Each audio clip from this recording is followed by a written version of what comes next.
लेकिन question substitution तक ही नहीं रुकता, इसके बाद भी कुछ ऐसे स्टेप्स हैं कि अगर आपको वो स्टेप नहीं करने आते तो अब इसके बाद भी आप क्वेश्चन में कुछ कर नहीं पाओगे।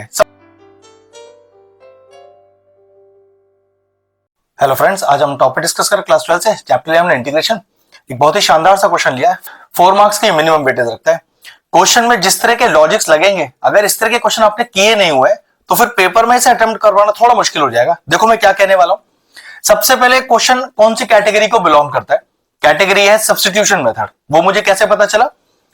Sign x plus cos x आपको न्यूमरेटर में लिखा हुआ है, तो सोचो कि ऐसा क्या लेट लो कि जिसका derivative sine x plus cos x आ जाए। भाई इसी को तो सब्स्टिट्यूशन मेथड बोलते हैं। तो सोचो साइन एक्स आपके आंसर में आ जाए, उसके लिए आप क्या लेट लो?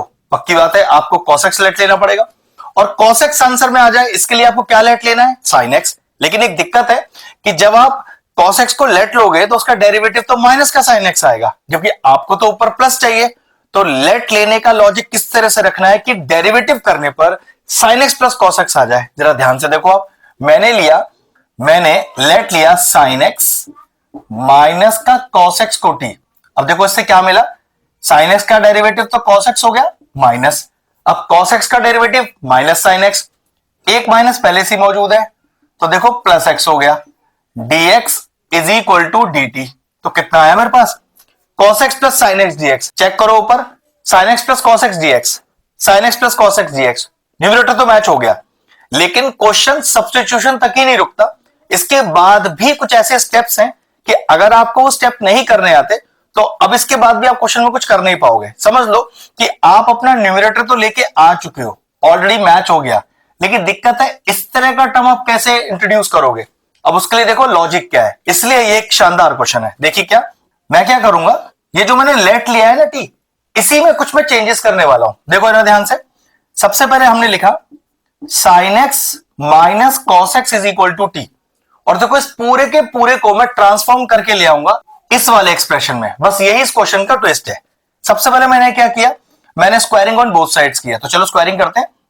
तो यहां तो a माइनस बी का होल स्क्वायर होगा, तो ये होगा sine square plus cos square minus का 2 sine x cos x is equal to t square.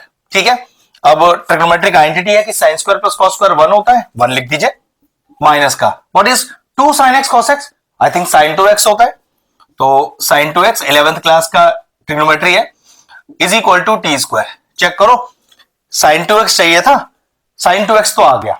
अब देखो मैंने क्या किया, साइन 2x माइनस का है उसको इधर ले गया, टी स्क्वायर को इधर ले आया, तो 1 minus t square is equal to sine 2x।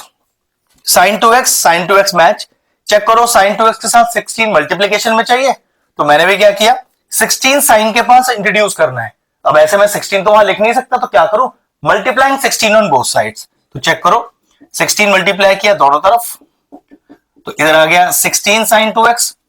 अब 16 साइन 2x के साथ एक प्लस 9 भी चाहिए, तो बिल्कुल वो भी किया, एडिंग 9 ऑन बोथ साइड्स, तो 9 plus 16 1 minus t square equal to 9 plus 16 sine 2x। अब चेक करो, ये जो एक्सप्रेशन है वो एग्जैक्ट मेरा डिनोमिनेटर है रूट के अंदर।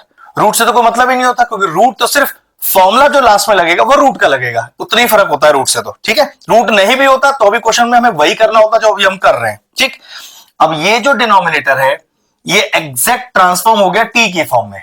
अब देखो क्वेश्चन को कैसे लिखना है मुझे, यहीं से आपका क्वेश्चन अब इजी हो गया। Integration of sine x plus cos x dx. Sine x plus cos x dx को तो डायरेक्टली मैं क्या लिख सकता हूं, dt, कुछ करने का जरूरत ही नहीं है, होल अंडर रूट। और चेक करो, 9 plus 16 sine 2x, 9 plus 16 sine 2x, directly value क्या ला चुका हूं, 9 plus 16 under root of 1 minus t square. ये एक अलग लेवल का क्वेश्चन है। मतलब अगर आपने सब्स्टिट्यूशन पहचान भी लिया ना, तो उसके बावजूद ये क्वेश्चन आपसे आगे सॉल्व नहीं होगा। तो इस तरह का पैटर्न है इस क्वेश्चन का। अब ये क्वेश्चन बिल्कुल इजी मोड में आ गया, जो आपने कई बार कर रखा होगा इंटीग्रेशन करते समय। क्या करिए, देखिए, i is equal to integration of 1 upon under root, खोलिए कितना आया, 9 प्लस 16 माइनस का 16 टी स्क्वायर और dt। सही से रीअरेंज करते हैं, integration of 1 upon under root, ये हो गया आपका 25 माइनस का 16 टी स्क्वायर और dt। दिक्कत की बात यह है, रूट की आइडेंटिटी लगाने से पहले ये जो टी स्क्वायर है ना, इसको अकेला करना पड़ेगा, मतलब यहां से 16 गायब करना है। जब भी हम इंटीग्रेशन करें तो याद रखें ये जो टी स्क्वायर वाला टर्म होता है एक्स स्क्वायर की फॉर्म में भी हो सकता है, इसका कोफिशिएंट होना नहीं चाहिए। तो सबसे पहले 16 हटना चाहिए। अब 16 कैसे हटाऊं, दिक्कत है, रूट भी लग रहा है। तो मैंने क्या किया, रूट के अंदर ही 16 से मैंने इसे डिवाइड भी किया और 16 से इसे मल्टीप्लाई भी किया। देखो इससे क्या फायदा हुआ, ये जो 16 है याद रखना रूट के अंदर है, जब ये रूट से बाहर आया तो 1 अपॉन में इसको तो लिखा मैंने 4, 1 अपॉन अंडर रूट ऑफ, जरा इन दोनों को अलग अलग करो, तो ये हो गया 25/16 और ये हो गया माइनस का टी स्क्वायर और डी टी। इस 1/4 को तो मैं बाहर कर लूंगा, यहां ब्रैकेट लगा लो, ये कॉन्सेप्ट है। अगला स्टेप, तो i is equal to 1/4 integration of 1 upon under root, देखो कितना बना, ये बना 5/4 का होल स्क्वायर माइनस का टी स्क्वायर डी टी।